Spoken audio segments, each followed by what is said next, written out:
Okay, if you have never heard of the former NBA player Enes Kanter Freedom, don't worry too much. I mean, the guy has become kind of terrible, and I'm going to tell you why.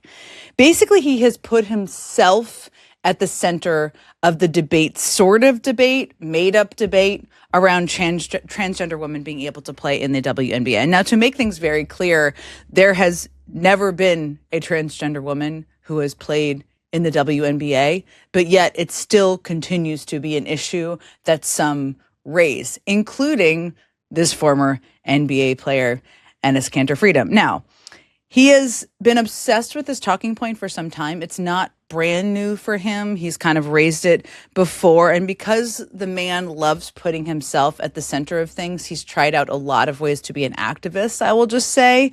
He declared himself for the WNBA draft and saying that the league allows anyone who identifies as a woman to be eligible. Who would be so desperate to do this? Now, then this week, the guy, again, same guy, who claims that he is just there to, support women in women's sports, or however he exactly puts it. He got himself ejected from a WNBA game after getting into a verbal altercation with Chicago Sky point guard Natasha Cloud. So again, this guy, there's a lot of irony in there. Again, as I noted, he's kind of terrible, but I just want to walk you through all of this. So where did it go from there? He declared himself for the WNBA draft. He got himself ejected from a game. What did he do? Of course, he pitched himself to right-wing media, or maybe they went out and find him because they love nothing more than a made-up transgender sports story. And so here he was on Laura Ingraham. Do you actually think the WNBA, and his sources were telling various media outlets today that they've essentially decided you and Royce cannot play in the WNBA. You will not be eligible. And they're going to say something about this. It's a publicity stunt. Right. You're not really a trans woman. Are you a trans woman? Well, I want to make this very clear. Are you a trans woman? Listen, Section 13, right? Article 13, Section 1 says if you identify as a woman, then you're allowed to play. So you are identifying as a woman tonight? I identify as a woman. Sure, yes. Okay. So I can play. I mean, first of all, can this guy get a freaking life? Like, do you not have, you're a former NBA player. There's got to be something better for you to do with your life. But that aside, where did we go from here? Okay, sure, I can play. That's his whole argument. Now, I could sum this up quite well, but Charlamagne the God sums it up better than I ever could, really. So I'm going to play what he had to say about this whole incident. You've lost the plot, all right? He says he's doing all of this because he wants to protect women. Yeah, so you go into a space built around women, a league played by women, a workplace where women are doing their jobs, and you create a situation where one of the women playing basketball ends up arguing with you. And now the headline coming out of the game isn't about the women's basketball game. It's about you, Enes Kanter Freedom. If you have to manufacture the crisis you're warning everybody about, okay, if your activism requires you to manufacture the very crisis you claim to be fighting against, then you're not raising awareness to a problem. You actually are the problem. There you go. Enes Kanter, you hear that? You are the problem. And also, I still think you need to get a life. But, well, the reason I wanted to talk about this is because it's just, it illustrates the right-wing obsession and the attempt by some who want to be darlings of the right-wing media ecosystem's obsession with stoking an issue that is not really an issue and making it, they're mean-spirited about it. And they also are kind of trying to create a culture war crisis that is not actually a culture war crisis. And specifically in this subject, I just have to play also part of Abdul El-Sayed, who's, of course, running for Senate in Michigan. He did an interview with Jesse Waters last week, and there were a lot of topics covered. This was perhaps my favorite moment. It might also be yours. And it just exposes, again, the obsession with issues that are not actual issues, but the right wing wants to make an issue and shove it in everybody's face.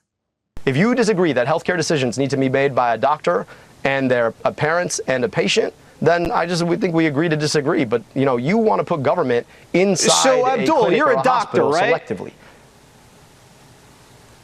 I am. So you think it's okay for a parent to slash his kid's thing-a-ling off? You think that's okay? I mean, do you really want to have this conversation? Are you circumcised? Yeah, but I mean, that's a Jesse, are you? personal question. Okay. Doctor. So you probably should want to move on. You probably should want to move on. Okay. I mean, quite a moment, not for the kids. I don't think Jesse Waters was planning for that one. Now, the interview was much longer. What Abdullah El-Sayed called out there is the absurdity of making this issue so central to an interview and a conversation about a Senate race in a state where people care about a whole lot of things. And certainly that's really not a primary one of them. Well, the interview was much longer than that, as I said, but what was kind of notable is that Jesse Waters, who participates in The Five on Fox on a regular basis, he talked about that interview a little bit, and here's what he had to say about Abdullah El-Sayed. In this case, I thought the interview was fine. Thought it was compelling. He's a confident guy, kind of a guy's guy, but I don't trust him. You know, I like him. I don't want to like him. I like him for some stupid reason, but he's not right for Michigan. Okay, now, he was never going to endorse the guy. I mean, Jesse Waters excuses Trump for Trump's many disgusting things he said about women, for all of the many insane things that Trump has done. But it's still funny. He still likes the guy even after that whole thing went down in the interview. Okay, other things that stuck out to me this week, and there were a lot of them. Speaking of effective clapbacks, because the Abdullah El-Sayed one was a pretty effective clapback, and actually so was the Charlemagne the God one as well. And I love a good clapback, love them.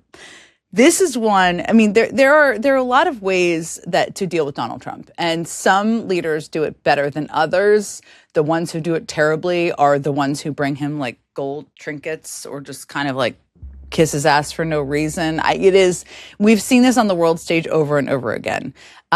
The man loves dictators. He loves strength. That's what he responds to. Or perception of strength. Dictators are not actually strong. They're weak, but the projection of strength. So Donald Trump put in place a bunch of big tariffs on Canada. It started off a trade war this week. Doug Ford came out. He's a leader in Canada, elected official in Canada, and he came out and he had a lot of things to say, but some of it is so freaking enjoyable. I just have to play just one of the things he had to say about it all.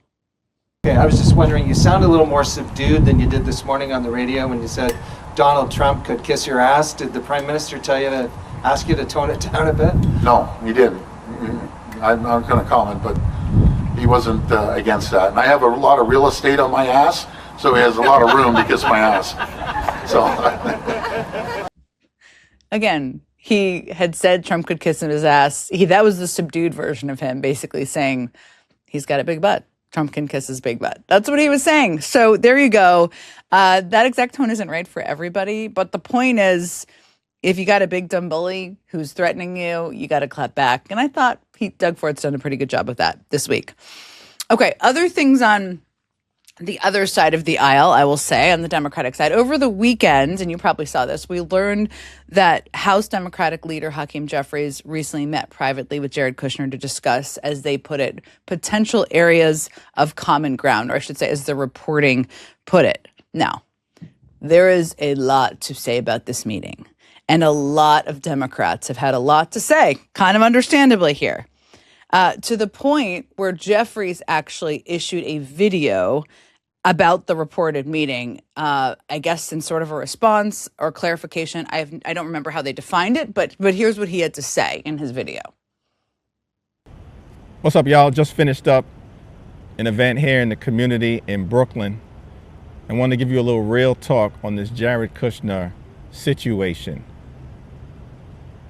He asked for a meeting, and I took it, to discuss the affordability crisis that exists, that is not a hoax. At the same period of time, I shouldn't have to say it, but I am. No one is going to get a pass.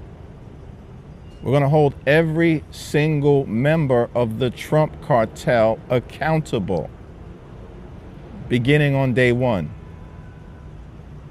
If you're stealing from the American people, shortchanging the American people, or screwing over the American people, you're going to be held accountable. Okay, the last part of that message, very good, all good. That's what people want to hear. That's also what a lot of Democrats are saying. They're going to be held accountable. They're going to use their power if they are in the majority. Let me start with the issue I don't have with the meeting. Democrats are going to meet with, especially if they're in power, they're going to meet with Republicans. They're going to meet with members of the Trump administration. That is sort of part of the deal.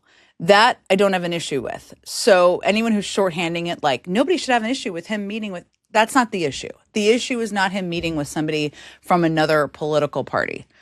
The issue is the who. Let me start there. Jared Kushner has no job in government. Jared Kushner is basically the symbol or a symbol of corruption. He is the son-in-law, of course, of Donald Trump, and he has certainly financially benefited from being his son-in-law, and he has made a whole lot of money from being his son-in-law. The third reason is that Jared Kushner is a hapless negotiator around a very unpopular war. He is not your guy. He's never going to be your guy to meet with. And if they suggest he's the guy to meet with, you just say, no, thank you. I'll be meeting with somebody who's a White House official.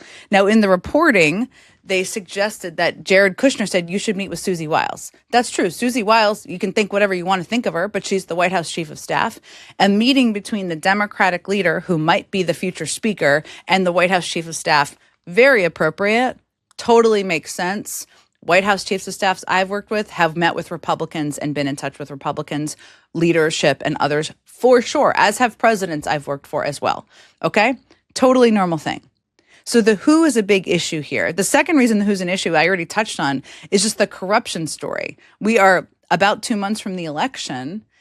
A lot of Democrats in the House and the Senate are running on corruption. They're running on this administration putting money in their pockets while benefiting in a way they should not from the presidency. Jared Kushner, again, is a symbol of that. So not the guy, not the person to be meeting with, okay? So the who is a big part of this. The when, to me, is also a part of this and the issue. Again, totally normal to meet with Republicans. Wait till you've won the election. It could be even right after the election. It could be 2 days after the election. You know, that's fine. Go meet with Susie Wiles or go meet with Trump. Go meet with J.D. Vance. Win the election first. That's another piece of it. I think the timing of it, to me, is another piece I just have a little bit of an issue with. And then the last piece is the how. You never want to do these meetings in private, especially with these people. You can't trust these people. Do the meeting in public so that you can say what you're going to meet there with them about, come out of the meeting and say what you met with them about, so you define what it's about. Because they're going to leak the meeting and they're going to define it how they want to define it. And also, it should never be with Jared Kushner. I'm just going to keep stating that again. Now, is this a big political disaster and nightmare that is not possible to overcome? Absolutely not. It is just something, it's a lesson. It's a lesson on how to handle these things better in the future, especially as Democrats take power potentially in November or really are sworn into power in January and have to decide how they're going to use their oversight power and how they're also going to engage and what the mechanisms are going to be for engaging with the White House, because Donald Trump is still going to be president, even if they win power. And there are people who have done this well in the past. I'm speaking of former Speaker Pelosi. There are a lot of photos of her. I'm going to show you some of them. I mean, I love the one of her with her glasses and her iconic red coat coming out of the White House. There is the one of her pointing at Donald Trump over the table in the Roosevelt Room. She met with Donald Trump. She met with people in the administration. So can a Speaker Hakeem Jeffries. It's just doing it from a position of power and knowing the power you have. Okay. I have a little bit of a palate cleanse for you because we all need them. And you may have seen this week, but I just really loved it. Zohran Mamdani, he's been a palate cleanser before, but he's going to be a palate cleanser this week too because it's just like too good. So in April, this 8-year-old boy named Maxime had a simple request, seemingly simple request from the mayor, and he is remarkable. He's 8. I have an 8-year-old son who I don't know if he might be able to pull this off, but this kid is amazing. He's remarkable. He's adorable, but I want you to take a listen to what he had to say. Hi, Mr. Mamdani. My name is Max, and I have been living here for my whole entire life. And on 75th Street, 7th Avenue, in McKinley Park here in Brooklyn, they have been doing construction for 2 years already, and it still hasn't opened, although it is already finished. And I would like you to please open the playground for us all Brooklyn kids to have fun and play. Thank you very much. Bye. I mean, first of all, every pitch to an elected official should be with a kid with no front teeth, because there's just like nothing cuter on the planet. But that was his video. It did not take long for Mayor Mamdani to deliver. And just 3 weeks later, we got this update from Max. So thank you, Mayor Mamdani and NYC Parks, for hearing me out. I really appreciate it. I'm really passionate about parks being opened because kids need a safe and fun environment to play in. My parents always told me that my voice matters, and I want to thank them for believing in me and encouraging me to speak up. And I want other kids to know that your voice matters too.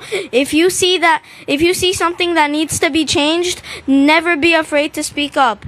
Listen, if this kid runs for office, this is going to be the cutest video for a potential campaign ad. But along with fixing this particular park, Mayor Mamdani also announced that they're launching a Renew Crew, what they're calling a Renew Crew, which is a 24-person work crew that's going to be sent across the city to fix anything from basketball hoops to broken water fountains across the city's parks and recreation centers. And the reason this is obviously so cool, I mean, 24 people is a lot of people, but in the city of New York, that is a group of people that can make massive differences in communities. And so it's such a smart thing. It's such a fun thing. It just kind of warms my heart, the whole thing. It's also, I mean, Mayor Mamdani cannot fix everything, certainly not. But why I think this is such a good example, it kind of reminds me of how Barack Obama used to read these 10 letters a day. There were books written about it. I think they're featured in the Obama library as well.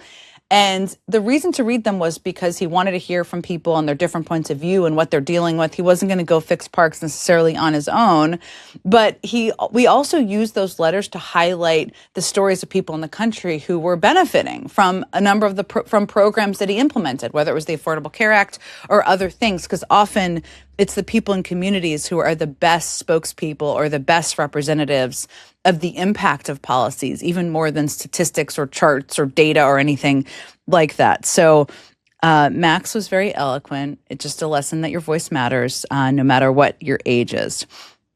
Last thing I wanted to mention, of course, is this week we lost a legend. As everybody knows, Dolly Parton died at the age of 80, more popular than Barack Obama by 20 points. There is, most popular person in this country, Dolly Parton, and she was able to bridge so many divides and really stuck to who she was, where she grew up, and tried to help the people in the communities where she grew up, which is an incredible part of her legacy.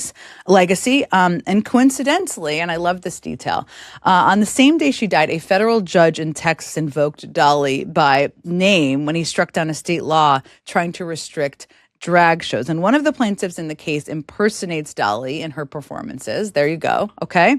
And the judge likened the Texas law to people who used to chastise Dolly herself for being a voluptuous sex symbol. So the judge also channeled the spirit of Dolly in his ruling when he said, finally, for those who find such activities as described in this case offensive, the solution is relatively simple. Just don't go. There you go.